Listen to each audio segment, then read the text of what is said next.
What's up, everybody? Lake Station Community Advocate here. I got a couple questions for you parents and grandparents and great-grandparents if you're out there, and even new young parents, and I want you to think about this. And if you're really young children, you have really young children, some of this stuff, it will be relevant, just not yet, maybe, okay? But stay with me on this. So I got a question for all of you out there.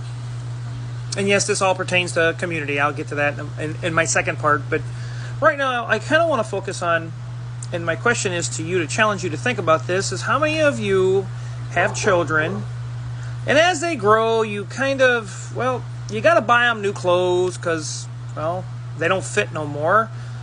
You buy them new bedding. You watch their likenesses grow, like what they read, their books, the way they draw, the way they write. You see it in their grades, as they grow, as they go through school. You repaint their rooms, sometimes themed bedrooms, whatever the case is, right? Their food taste changes, maybe it matures, right?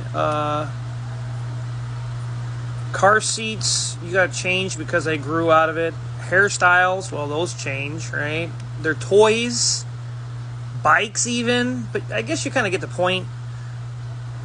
Children grow, and as children grow, you buy those things that are going to help them. I have a second question. How many of you, and parents mainly, and grandparents and great-grandparents have done this, but how many of you keep your child's memories as they're growing from, kindergarten and so on and so forth? Here's some examples.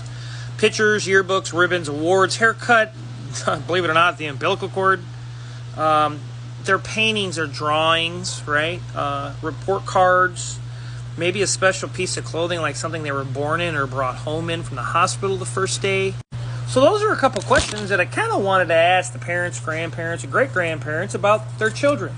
Children grow, they mature, you have to go out and you have to take care of them, and as they mature, you buy the things that are good for them to help them grow, to help them become better, to be more social, to experience life better, right? But this is where community comes in this situation. How many of you out there live in a community, or in our community, where it's been multi-generations in your family have lived here?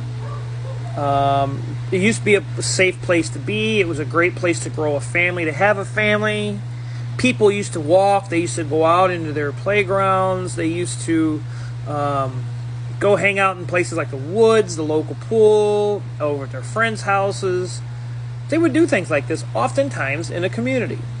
But I kind of want to touch more about our community playgrounds.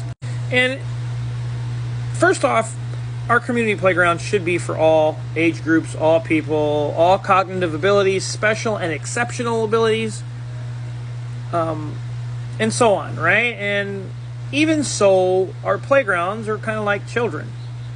You nurture it, you take care of it, it grows, it becomes great, it becomes successful, and in hopes that will actually also stem off into others, maybe other siblings, other family members, or even complete strangers, right? Our playgrounds should be mature, they should be well kept, a place to kind of feel safe. That's why people go out into their community and why they go out and they do these things, right? But it's also a place where family members can go and meet other community members and family members, and the list can go on and on and on about that. However, in our community, it's been very well said and very openly admitted that our community playgrounds are not of a concern, nor are they a necessity. I want you to think about what I literally just said.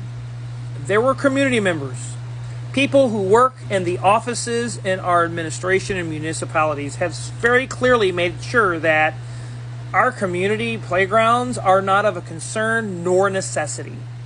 Yeah, that was said by some people within the municipal status.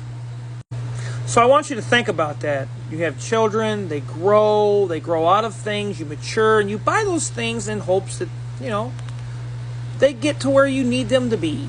Community playgrounds are kind of like the newborn of every community. But when you have municipal workers and an administration that supports the idea of our playgrounds are not of concern and they're not a necessity, it is of no wonder why our playgrounds and our community is in the shambles and shack that it's in. So check it out for part 2. It's coming up. Stay with me.